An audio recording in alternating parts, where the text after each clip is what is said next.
The government's new 2025 budget is promising a pretty big pension rise. But here's the question. Will you actually be better off? Let's slice through the headlines and find out what this really means for your wallet. Hello and welcome. Now, before we get started, I want to mention that this entire breakdown has been put together by the experts over at My Tax Accountant. These budget announcements can be incredibly complex, and these folks are absolute specialists in making sense of it all for pensioners. So let's walk through what they've uncovered. All right, so what have we got in store? First up, we'll look at the big headline gain. Then we'll get into a pretty sneaky hidden tax trap. We'll also cover some other wins and a few headaches from the budget. And finally, we'll wrap it all up with a pensioner scorecard to see how it all shakes out. Let's get to it. Okay, first things first, let's talk about the big news from the 2025 budget, the one that got all the headlines. We're talking about the boost to your state pension, all thanks to that triple lock guarantee. And here's the magic number, 4.8%. So why that specific figure? Well, it all comes down to the triple lock. You know how it works. The pension goes up by whichever is highest. Inflation, average earnings growth, or a flat 2.5%.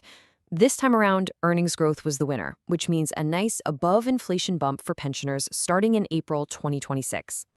Okay, a percentage is one thing, but what does that actually mean for the money in your pocket? Well, if you're on the full new state pension, you're looking at an extra £574.60 in your bank account over the year. And for those on the older basic state pension, it's still a decent lift of nearly £440. Now that sounds pretty good, right? But, and it's a big but, that is not the whole story. That extra cash is definitely welcome, but this is where things get a little tricky.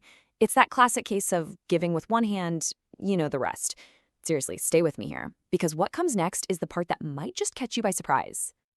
And this really is the crucial question, isn't it? Because that lovely pension increase, it doesn't exist in its own little world. Oh no, it's on a collision course with a big solid brick wall of frozen tax rules. And the 2025 budget did absolutely nothing to move that wall. This lays it out perfectly. You've got your state pension climbing up to nearly £12,500. And then you have your tax-free personal allowance, stuck frozen solid at £12,570. Do the maths. That leaves you with a tiny, tiny buffer of just £22. £22. Any other income you have is almost certainly going to get taxed. And this is a huge deal. It's not just a minor tweak.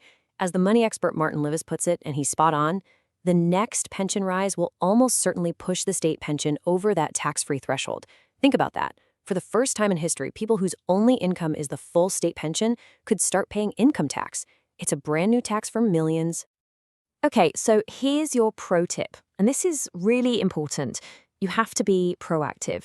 If you've got any other income coming in, HMRC will collect the tax owed on your state pension from that other pot of money. This is all done through your tax code, so please check your tax code. Make sure it's right, because the last thing anyone wants is a surprise tax bill landing on the doormat. Right, it's not all doom and gloom with this tax trap. The Chancellor did pull a few other things out of the hat in the 2025 budget to help with those day-to-day living costs. So let's look at some of the good news.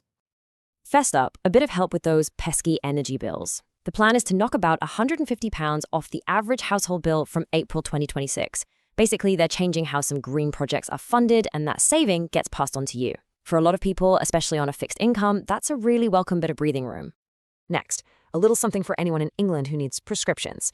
The charge is being frozen again at £9.90. Now I know, it's not a cut, but stopping it from going up with inflation is still a win. It just means one less cost that's creeping up year after year, which is great if you rely on regular medication. And what about savers? Well, there's good news for you too.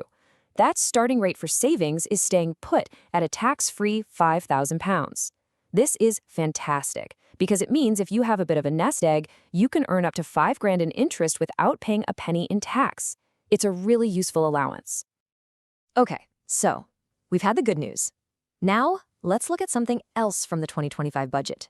A change that flew a bit under the radar, but could be a real headache for some. It's a little technical, but if you've ever lived or worked abroad, you'll want to pay close attention. So, to get our heads around this, we need to talk about something called voluntary national insurance contributions. What are they? Well, simply put, they're payments you can make to fill in any gaps in your national insurance record. Maybe you worked overseas for a few years or took time off. These contributions are how you top up your record to get a bigger state pension. So here's the catch. The 2025 budget is tightening the rules on this. Starting in April 2026, it's going to be more expensive and harder for some people living overseas to make these top-up payments. They're getting rid of the cheaper option for them, and you'll need to prove a stronger link to the UK. From the government's point of view, they're closing a loophole. Right, we've talked about gains, we've talked about traps, we've talked about rules. It's a lot to take in. So what does this all actually mean for the average pensioner? Let's put it all together and create a scorecard to see the real-world impact. To make this all feel a bit more real, let's look at an example. Let's meet Arthur. He's a retired factory worker from Birmingham. He gets the full new state pension, and he's also got a small private pension that brings in about £1,000 a year. Arthur's situation is pretty typical, so let's see how the 2025 budget plays out for him. Okay, let's break it down for Arthur. The gain is clear. He gets that extra £574 from his state pension increase. Fantastic. But here's the loss. When you add his £1,000 private pension, his total income is now over the tax-free limit. And that means, for the first time, he's got an income tax bill of $195.60. That new tax bill just wiped out over a third of his pension increase.